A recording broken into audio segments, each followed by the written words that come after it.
When I was young, I married who I thought was my soulmate, and we had 2 kids together, a daughter and a son. Unfortunately, I didn't know my wife had issues when we married.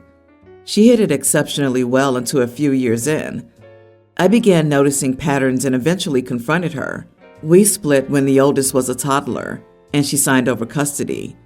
I know she was homeless a while after our split because her parents didn't want anything to do with her. Didn't know anything besides that.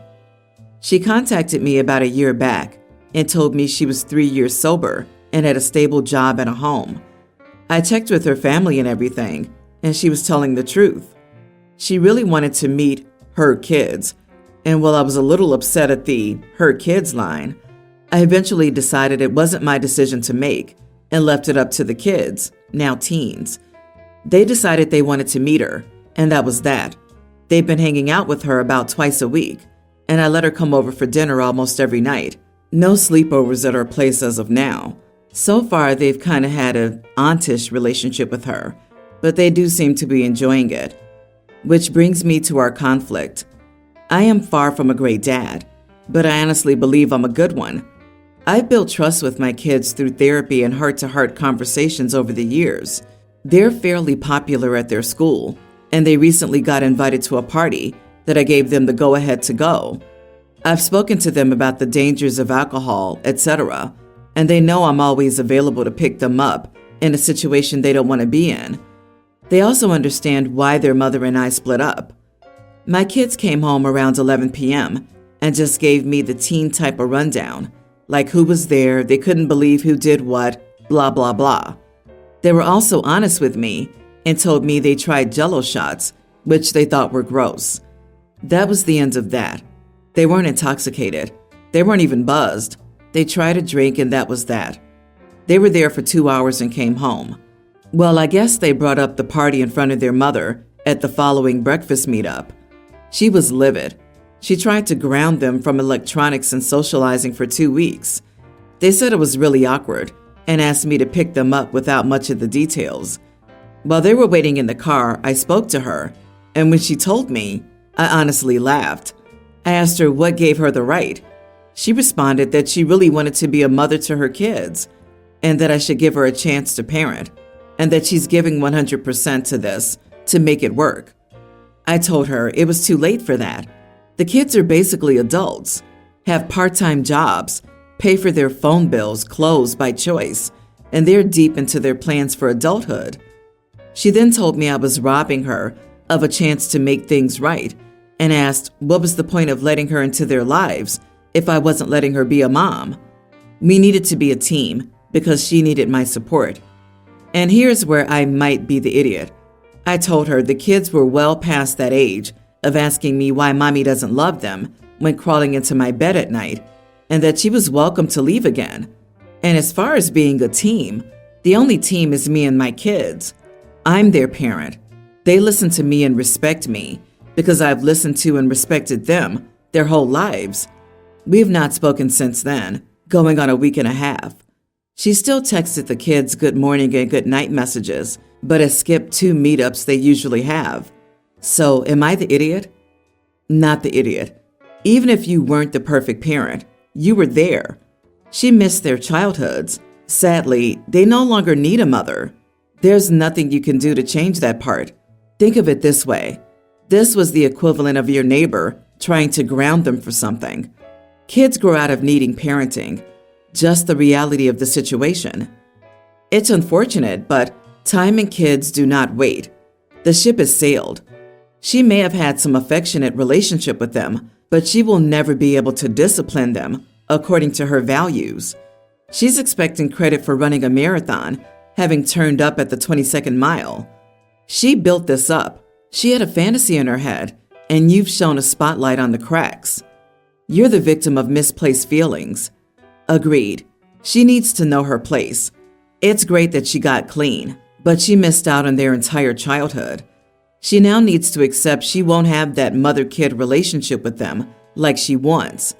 She needs to understand that, to become their mother in more than biology and name, she needs to build and maintain a relationship with them from scratch.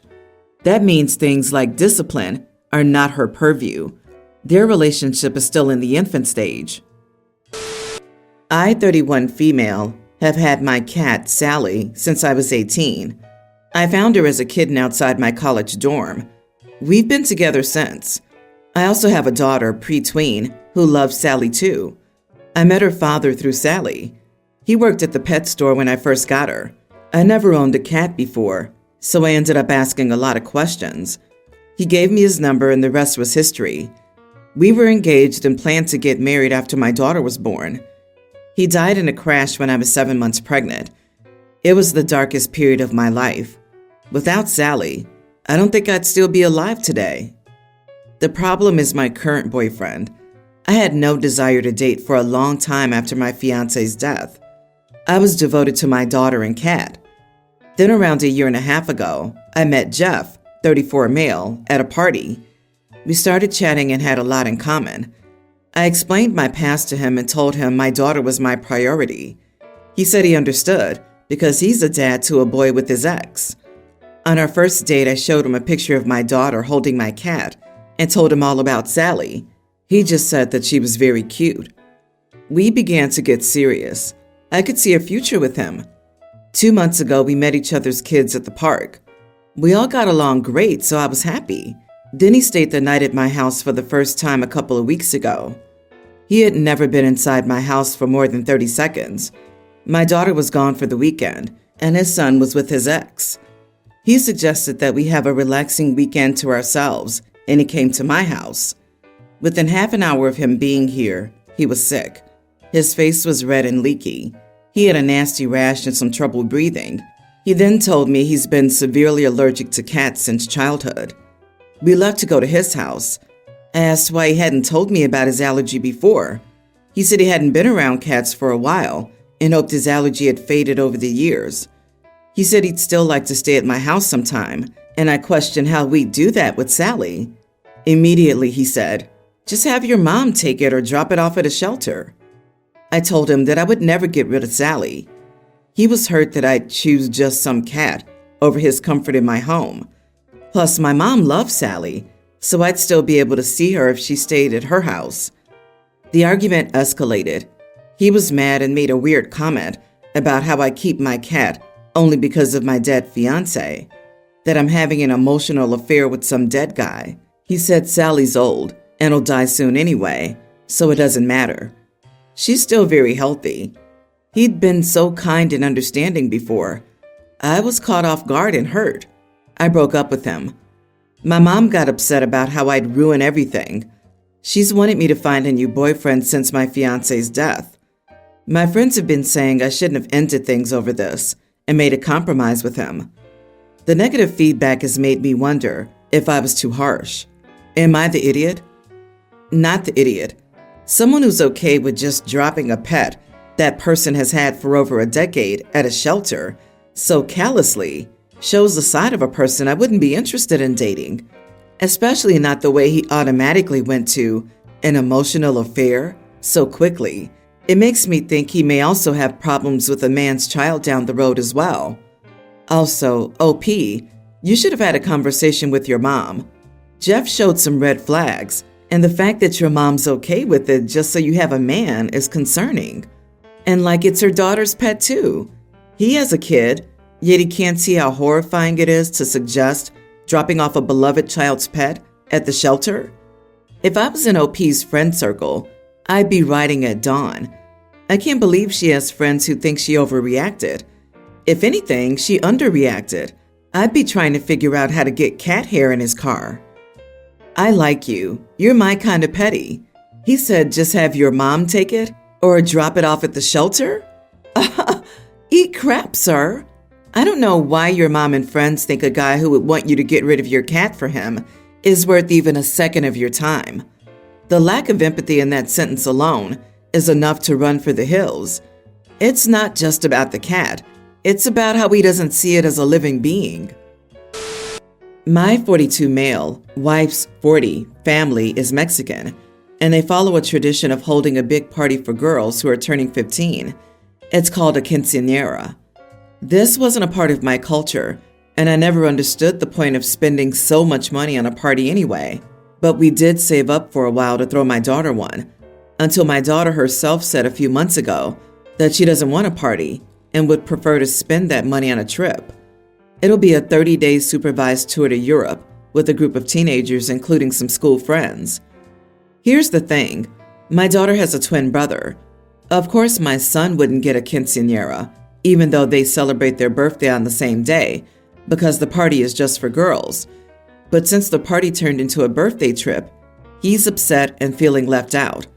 I tried to explain to him that I'm not so financially comfortable right now to send both of them. I could find a way, but I honestly don't want to spend anything beyond the quinceañera fund. He lashed out and told me his mother and I always favor his sister over him, which is very unfair. I then told him my father never paid for any of my trips, and the first time I went abroad, I was already an adult and did it with my own money. If that's what he wants, I suggested he could maybe look for a job. I get that I was harsh, but his sense of entitlement threw me off. Am I the idiot for agreeing to the trip aware that he'd stay behind? You are the idiot. It's not his fault there's a tradition catered to women. He's also celebrating a birthday and deserves to be recognized. How can you send her on an extravagant trip and say he's entitled to want the same? Send one kid or send neither. That's hugely unfair to him. Why does she get money and a trip, and he has to get a job? That's not even logical. Easy way to understand the problem. The money was for the tradition, not the daughter. If she doesn't want the tradition, that money should be split between the two, either for a college fund or for whatever, but split it, as it's not cultural anymore. This is how you show love and devotion to both of your children. Dude, you think spending money on a party is wasteful, so you decide to send your daughter on a month-long trip instead? You tried to explain to your son that you couldn't afford to send him on holiday as well? Then say you actually can't afford it. You just don't want to. Then you suggest an underage child gets a job if he wants to be treated equally to his sister. Your annoyance at your son's sense of entitlement is comical, as he's rightfully entitled to equality.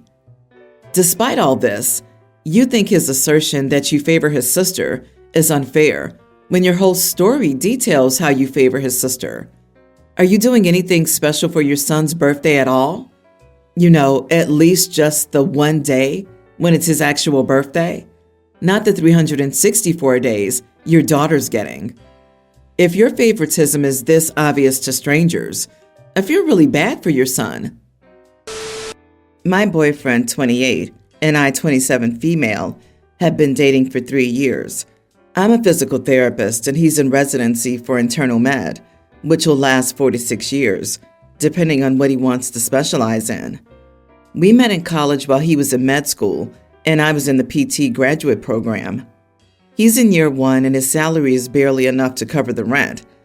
The rent is $2,600 for the both of us and $1,300 a person, not including utilities. It's expensive because we have to live near the hospital, as he has to call sometimes. With food, car insurance, gas, etc., he's just making it.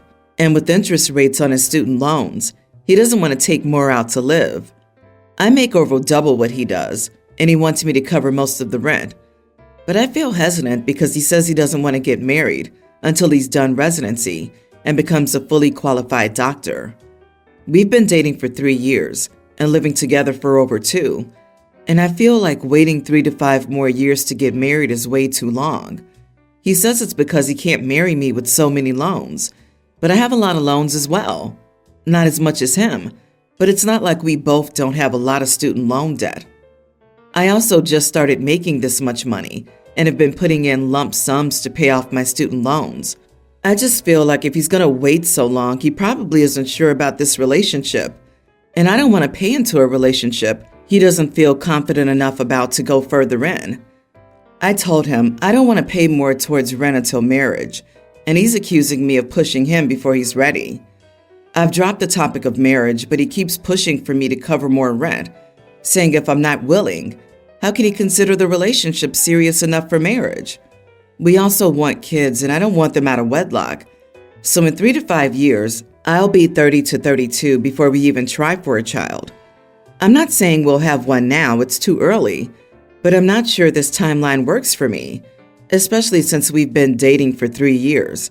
But he thinks I should cover more, even if we weren't serious enough for marriage, since I make more. Not the idiot. I'm sure you know all the "I put you through med school and you dumped me after you're making the big bucks" stories. I'm not saying your boyfriend is one of those, but you'd be silly to ignore the phenomenon. What would he be doing if he was single? Asking a roommate to pay more?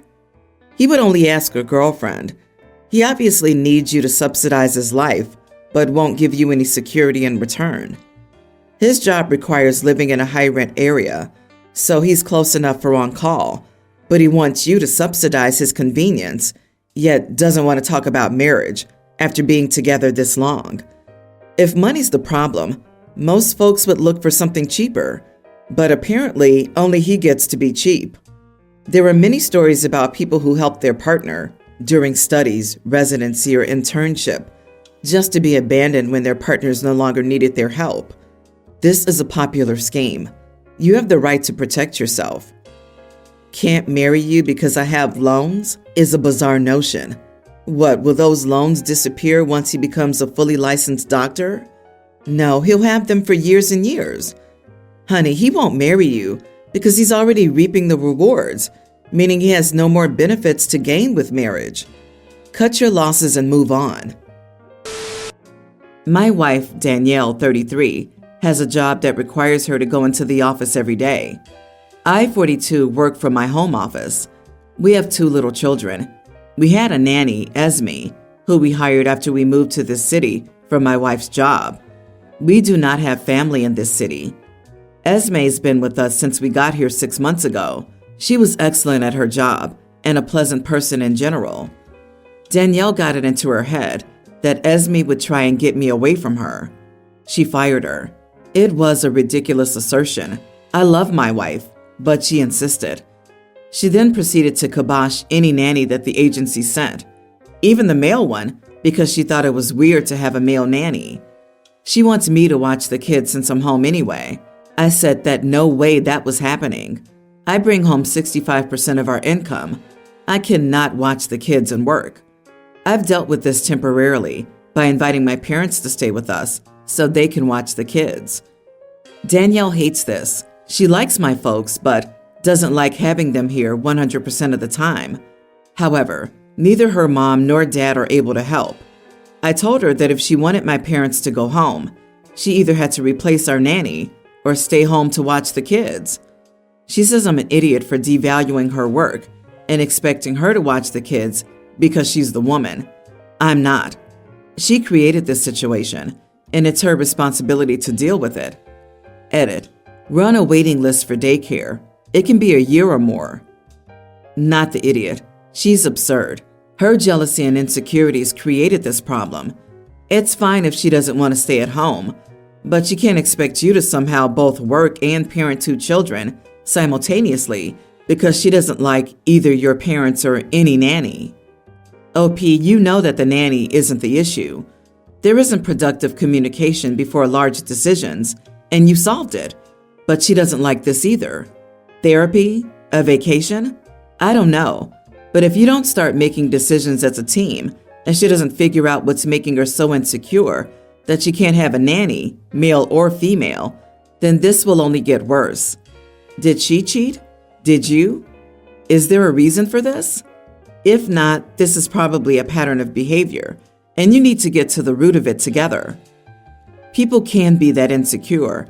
The fact that she's rejecting every potential avenue and wants him to watch the kids, thus having to cut back on his work, suggests that she wants him to be more dependent on her to make her feel important and irreplaceable to him. It's more of the makings of financial abuse than cheating to me.